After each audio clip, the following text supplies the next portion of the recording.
Hallo bei Ink Up Your Pen. Heute möchte ich euch einen Vergleichstest zeigen zweier chinesischer Füllfederhalter. Und zwar sind das Füllfederhalter der Marke Kaigelu.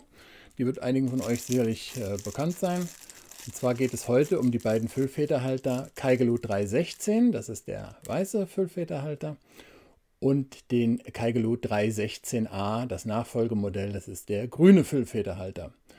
Ich werde was über Maße und Gewichte sagen, dann werde ich euch so ein bisschen die einzelnen Füllfederhalter beschreiben im Vergleich. Dann werden wir eine Schreibprobe machen und zum Schluss ein kurzes Resümee ziehen. So, hier haben wir die beiden Füllfederhalter nebeneinander. Wie gesagt, der weiße ist der Kaigelu 316 und der grüne ist der Kaigelu 316A, also das Nachfolgemodell. Den Kaigelu 316, den habe ich schon mehrere Monate in Gebrauch. Ihr seht da auch die Farbspuren in der Kappe, am Kappenrand. Das ist etwas, was durch den täglichen Gebrauch eben entsteht. Und da könnt ihr auch gleich mal sehen, ob euch das dann zusagt oder ob euch das stört. Geliefert wird er, und so war es beim 316 auch, in so einer Verpackung, in so einer Tüte hier.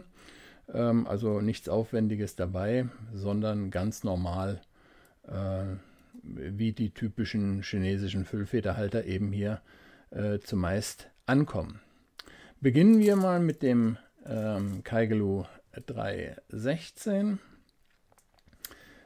Ihr seht hier an der Kappe einen oder zwei goldene Ringe, einen goldenen Clip. Dieser Clip ist ja recht fest, aber funktional, kann man hier so ein bisschen sehen. Wenn man mal aufschrauben, 1, 2, ja, 2,25 Drehung, dann ist er offen. Dann habt ihr hier die Kappe. Beim Blick in die Kappe seht ihr am Ende für den Abschluss, für das Endstück oder den Kappenkopf, seht ihr ein Metallstück, das eben diesen Kappenkopf hier hält. Auf diesem Kappenkopf ist ein Känguru, das typische Markenzeichen für Kaigelu, hier abgebildet. Und ja, das Material soll Zelluloid sein. Es sieht, finde ich, sehr schön hier unter Licht aus. Aber ob es sich hierbei um Acryl oder Zelluloid handelt, das vermag ich nicht einzuschätzen. Der Hersteller gibt es als Zelluloid an. Ich schätze aber eher, dass es sich um Acryl handelt.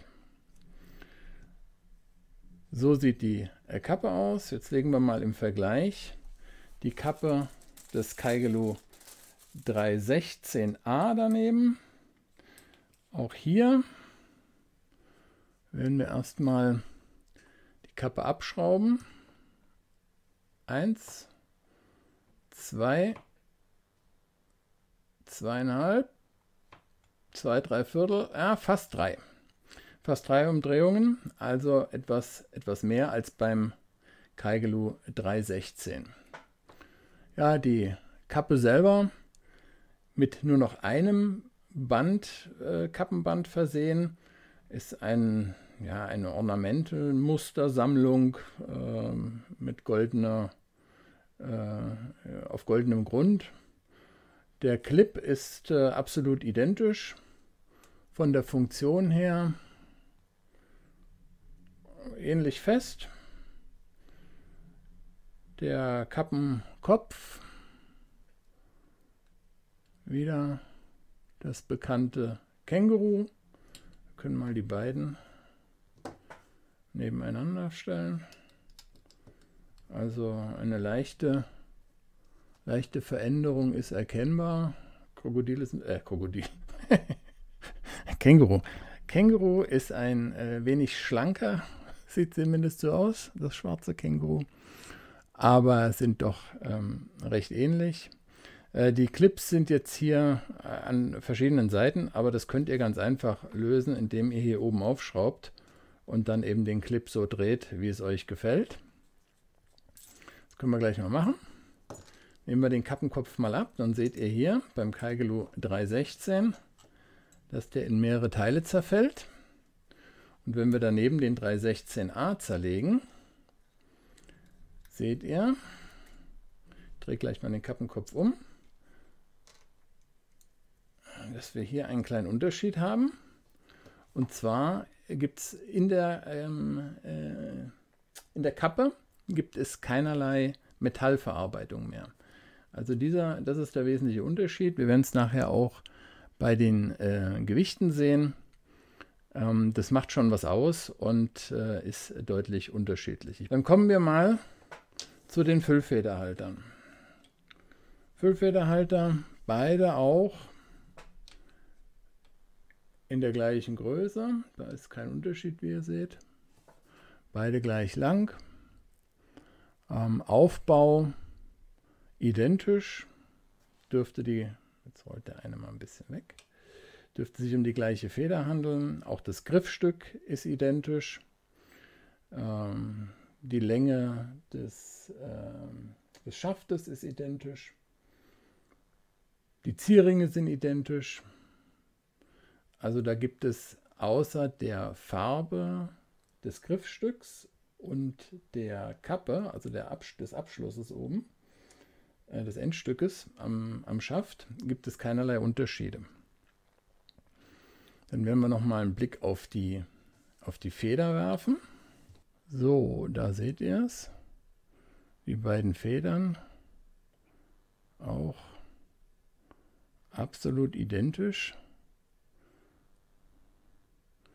Das trügt jetzt ein wenig, das Bild, weil ich erstens den eine Winzigkeit zu weit hinten halte. Und durch die unterschiedliche Farbgebung der Griffstücke meint man, dass die eine Feder größer oder anders sei. Also beide Federn sind absolut identisch. Das ist auf beiden Federn in Gold, das sind Stahlfedern, beides M-Federn. Ist das Känguru aufgetragen.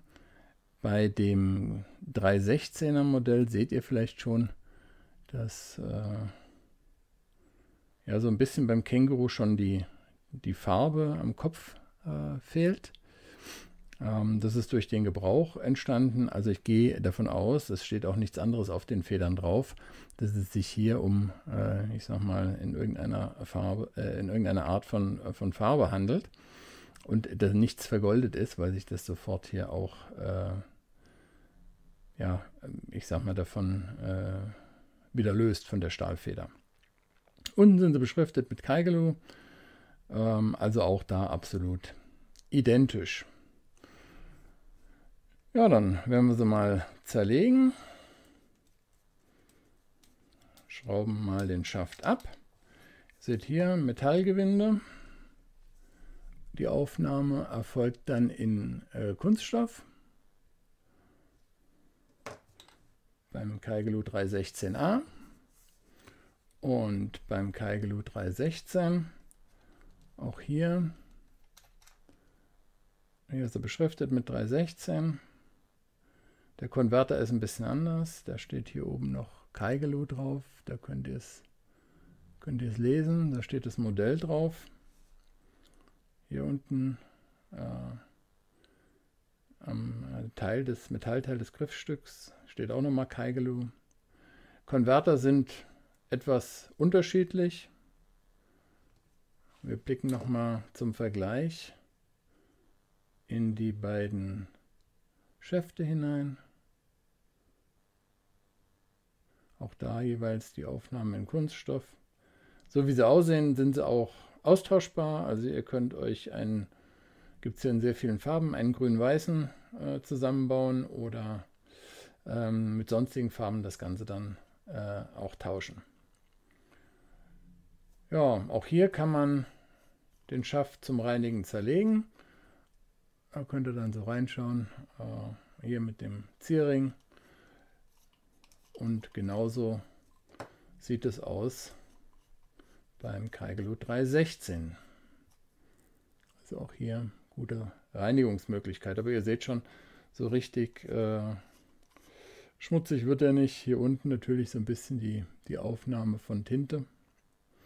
Ich habe hier beide Füllfederhalter mit Diamine Imperial Purple befüllt, damit wir nachher auch einen Gewichtsvergleich machen können, wenn wir die beiden Füller dann in Maßen und Gewichten vergleichen möchten. So, dann bauen wir die wieder zusammen.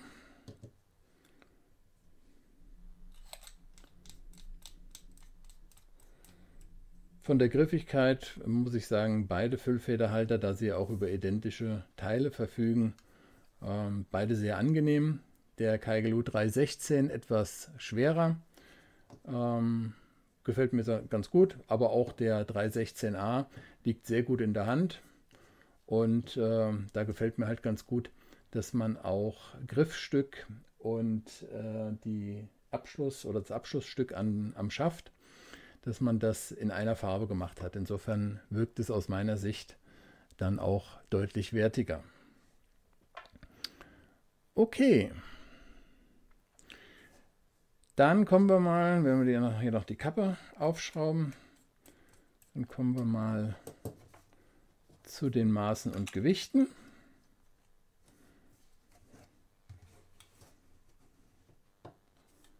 So, dann nehmen wir zuerst mal den Kaigelu 316. Der bringt 40 Gramm auf die Waage. Der 316A, wie gesagt, beide befüllt, 27,8 Gramm. Also ihr seht schon, der ist deutlich leichter.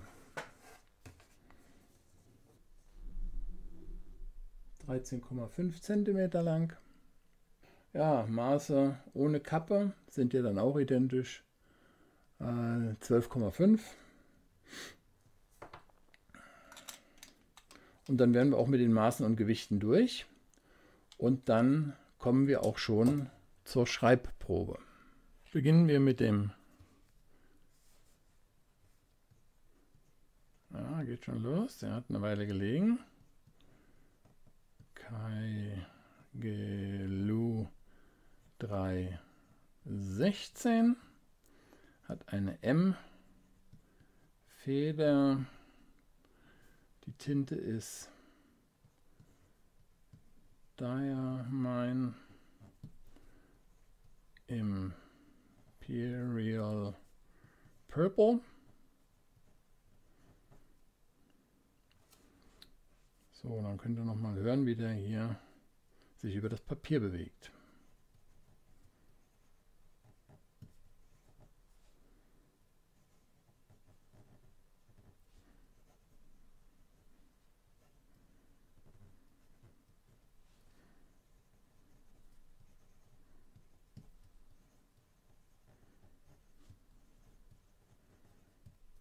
Also ihr seht, keinerlei Aussetzer.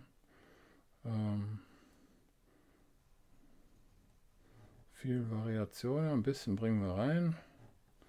Hier mal schaut, hier mal schaut. Tintenfluss ist in Ordnung. Wobei ich bei dem 316 festgestellt habe, dass wenn man mehrere Seiten schreibt, dass der Tintenfluss ein wenig nachlässt. Das ist meine Erfahrung mit dem 316.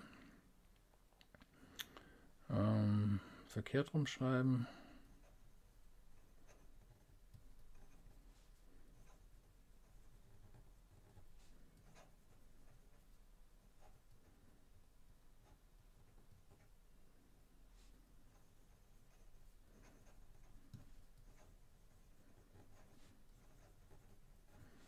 Also ihr seht, das geht auch. Dürfte dann die Stärke einer feinen Feder haben. Ja, alles in allem zeigt er jetzt hier keine besonderen Schwächen. Wie gesagt, er hat nur die Problematik, dass wenn man mehrere Seiten schreibt, dass ich dann das Gefühl hatte, dass der Tintenfluss ein wenig nachlässt, aber für die kurzen Notizen, so wie ihr sie jetzt hier seht, da ist das völlig in Ordnung. Ja, dann nehmen wir mal zum Vergleich den Kaigelu 316A.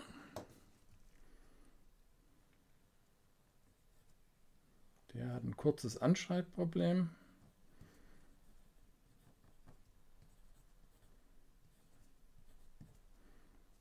ist auch eine mittlere Feder. Und auch hier ist die Tinte Diamine Imperial Purple.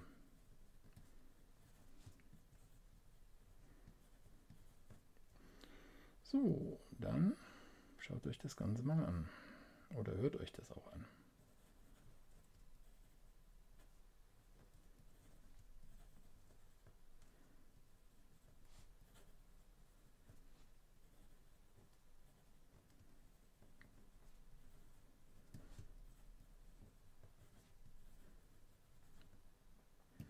Also satter Tintenfluss, habe ich jetzt nichts zu bemängeln. Ja, auch hier ein bisschen Variation ist drin, aber weniger als beim 316. Tintenfluss ist kräftiger. Jetzt nochmal das Ganze verkehrt herum.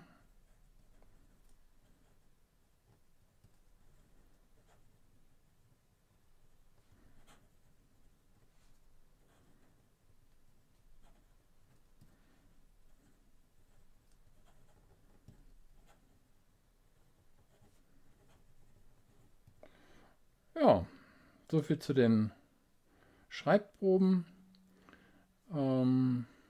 Denke, ihr konntet ganz gut die ähnlichen Auftritte hier erkennen. Gibt nur marginale Unterschiede. Und dann kommen wir zum Resümee. Ja, ich habe euch heute die beiden Füllfederhalter Kaigelu 316 und Kaigelu 316A vorgestellt. Das sind beides Füllfederhalter, die ihr über AliExpress bestellen könnt. Ich kriege keine Provision dafür, schaut euch einfach ein bisschen um.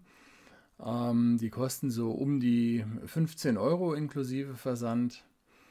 Würde ich sie mir wieder kaufen? Also ich finde, sie liegen sehr angenehm in der Hand. Der Kaigelu 316A ist der etwas leichtere.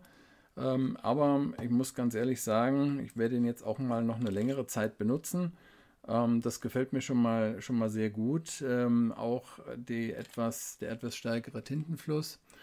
Insofern hoffe ich mal, dass da nicht der ähnliche Effekt auftritt, wie ich es beim 316 hatte, dass die Tinte oder der Tintenfluss etwas nachlässt mit einer gewissen Schreibdauer, sodass die Tinte nachher auf dem Papier heller wirkt. Das ist so das einzige Manko, was ich beim 316 gefunden habe. Mich persönlich stört die Verfärbung hier. Hier könnt ihr sie nochmal erkennen. Die stört mich jetzt nicht. Hier sieht man es auch nochmal. Ich finde, das ist Bestandteil der Benutzung. Ein schöner Füllfederhalter sollte benutzt werden. Mir gefällt auch das Lichtspiel an den Füllfederhaltern. Mir ist es nicht ganz so wichtig, ob das jetzt Celluloid oder Acryl ist. Da muss man, wenn man mit chinesischen Füllfederhaltern zu tun hat, sowieso immer so ein paar Zweifel leider ertragen, und die sind da immer angebracht. Aber nichtsdestotrotz finde ich, sind beides recht schöne Füllfederhalter, und ich würde mir also beide für meine Sammlung, werde die auch beide behalten und würde die auch mir für meine Sammlung wieder kaufen. Es gibt da ganz viele Farben und ganz viele Modelle. Da findet, glaube ich, jeder etwas, und das Preis-Leistungs-Verhältnis, finde ich, ist absolut in Ordnung. Die Verarbeitung ist in Ordnung.